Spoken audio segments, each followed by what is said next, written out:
महाराजा वीर विक्रम किशोर मानिक बाहादुरनि आसाइमा सालनो रिक्सावै तिनि स्रांसाल नर्थांकर bye खबजाक नवागां हातिनि तिप्रामथा party office हहम ददमखे पालाइजाखा Maharaja Bir Vikram किशोर मानिक बाहादुरनि 118 आसाइमा सात तिप्रामथानि आदं जयसुं हालाम ते लाला हालाम नि त्रिदुरमुं बाय नाय di खरां 24 लाइट नि मांफ्लिव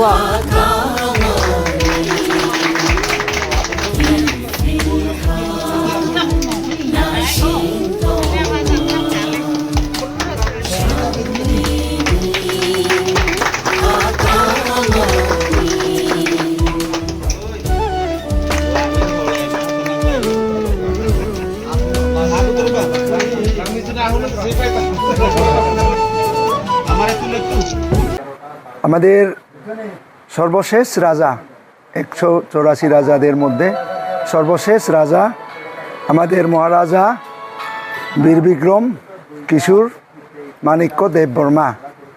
উনি এই রাজ্যের সব জাতি, সব বর্ণ, সব ধর্মের জন্যে উনি কাজ করেছিল এবং সমানভাবে দেখেছিল।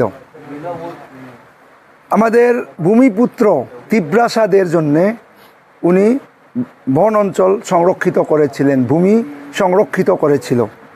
এই সংরক্ষিত ভূমি হচ্ছে 1933-এ সর্বপ্রথম 11,000 দ্রুণ, 10 বছর পরে আবার 1,95,000 দ্রুণ 1943-এ আমাদের 2 দফায় সংরক্ষিত বন করেছিল। এই বন হলো তিপ্রাসারা যাতে স্থায়ীভাবে চাষাবাদ করে বা তার যে বংশানুক্রমে ওই জায়গাতেই তারা বসবাস করতে পারে, এটা হলো তার নির্দেশিকা, তার আদেশ। কারণ আমরা জঙ্গলের উপরে নির্ভরশীল, আমরা জুম কাল্টিভেশন ছিল, তো ওইখানের উৎপাদন দিয়ে আমাদের জীবিকা মান উন্নয়ন আমাদের বাঁচার ছিল। তো তার কারণে বলল মহারাজ যাতে এক জায়গার মধ্যে স্থায়ীভাবে বসবাস করতে পারে। এই সংরক্ষিত বন অঞ্চল আমাদের 1947-এ ভারত স্বাধীনতার পরে আমাদের মাতা কাঞ্চনপ্রভা দেবী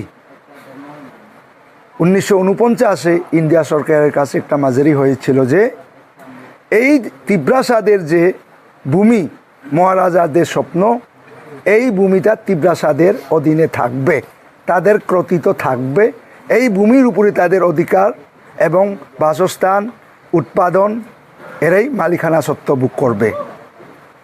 কিন্তু দুঃখের সহিত কেন্দ্র সরকারের রাজত্বে এই ত্রিপুরাটা ছিল যখন 1960 ইংরাজিতে ল্যান্ড রেভিনিউ সেটেলমেন্ট নামক ত্রিপুরা রাজ্যেতে ইন্ডিয়াতে একটা নোটিফিকেশন, গেজেট নোটিফিকেশন জারি করা হলো। তৎকালীন সমস্ত ত্রিপ্রাসাদের যে মহারাজার আমলে যে ভূমির উপরে যে তাদের মালিকানা সত্ত্ব ছিল, অঞ্চলকে অঞ্চল রিজার্ভ ঘোষণা করে তিপ্রাসাদের জীবিকা মান উন্নয়ন, তাদের ভাষা সংস্কৃতি সমস্ত কিছু লুপ্ত হয়ে আমাদেরকে রিজার্ভে রাখা হলো। সেইটা মেনে নিতে না পারে দীর্ঘদিন থেকে আমাদের আন্দোলন প্রবীণরা করেছিল, টিউজেস, টিএনভি। এই আন্দোলন থেমেনি যতক্ষণ পর্যন্ত তিপ্রাসাদের ভূমির অধিকার আমরা পাচ্ছি না, ততক্ষণ পর্যন্ত আমরা লড়াই থামবে না।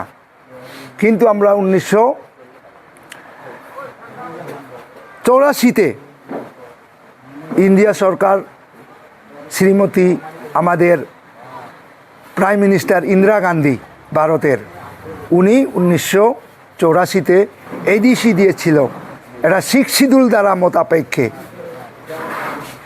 যখন সেই আন্দোলনের মাধ্যমে জরুর হয়েছিল তখন ত্রিপুরা রাজ্যের মধ্যে আমাদের কোনো মন্ত্রী ছিল না, কোনো এমডিসিও ছিল না। শ্যামাচরণ, ধরকুমার রিয়াং, নগেন্দ্র জমাইতিয়া এইভাবে আমাদের আন্দোলন করে ঐক্যবদ্ধর মাধ্যমে আমাদের পু বিজয় রাঙ্খল এখনও আমাদের তিপ্রামথার উনি প্রেসিডেন্ট, উনারা আন্দোলন করে এই রাজ্যের তিপ্রাসাদের ভূমিকে আবার পুনরুদ্ধার করার লক্ষ্যে নিয়ে আমাদের সংগঠনের মাধ্যমে আন্দোলন করেছিল আঞ্চলিকের নামে, যে ঐক্যবদ্ধর মাধ্যমে। আমরা যখন 1984-তে এডিসি পাওয়ার পরে যে ধারা মোতাপেক্ষে এডিসির যে ক্ষমতা রূপায়ণ করা, সেটা আজ পর্যন্ত বাস্তবায়ন হয়নি। এর মানে কি? এই ভূমিপুত্রদের জীবিকার শিকড় কেটে নেওয়া। এই ষড়যন্ত্র থেকে মুক্তি হওয়ার জন্যে আমাদের যে মহারাজার আজকের 118তম যে বার্ষিকী, আমরা সেটা স্মরণ করতে হয়। কারণ তাই না স্কুল কলেজ শিক্ষার জন্যে, সব জাতির জন্যে আমাদেরকে সেই ব্যবস্থা করেছিল। আজকে এমবিবি কলেজ কোন, আজকে এই যে এয়ারপোর্ট কোন, মহারাজা বীর বিক্রম এয়ারপোর্ট, আমাদের আস্তাবল ময়দান কোন, এইভাবে বিভিন্ন মন্দির, বিভিন্ন মসজিদ, বিভিন্ন গির্জা, এইভাবে মহারাজাকে সব অধিকার সমান করেছিল। স্যার, তাহলে কি প্রত্যেকটি গ্রামে বা প্রত্যেকটি গড়ে এই বার্ড অ্যানিভার্সারি মহারাজার নামে করা উচিত ছিল? কি হবে? হ্যাঁ, উচিত। প্রতিটি ঘরে ঘরে সব জাতি, সব বর্ণের, সব ধর্মের লোক, কারণ ওই মহারাজার নেতৃত্বে আমরা এই রাজ্যে সব জাতি আমরা বসবাস করে আছি। কেন আমাদেরকে বিভেদ করা হবে ধর্ম নিয়ে, জাতি নিয়ে? আজকে কেন রাজনীতি নিয়ে যে মানুষের অধিকার বাক স্বাধীনতা বুক করা হবে? কেন আজকে 10টি বছর এলে এডিসি কাউন্সিল ঋষি ইলেকশন হয়নি? আমাদের বাক স্বাধীনতা কোথায়? আমাদের এসিডিতে মহারাজার যে সংরক্ষিত বন অঞ্চল, এইটাই তো এডিসি ছিল। তাহলে কেন আজকে সেই এডিসির উপরে আমাদের মালিকানা দেওয়া হয় না? কেন রাজনীতির অধিকার দেওয়া হয় না? কেন আজকে 125 বাস্তবায়ন হয় না? কেন রাজনীতিক আমাদের অধিকার দেওয়া হয় না? কেন এডিসিতে তেজারি বসা হয় না, ডাইরেক্ট ফান্ড রাইজিং? কেন ল্যান্ড রেভিনিউ আজ পর্যন্ত আমরা কালেকশন করতে পারি না? কি কারণ?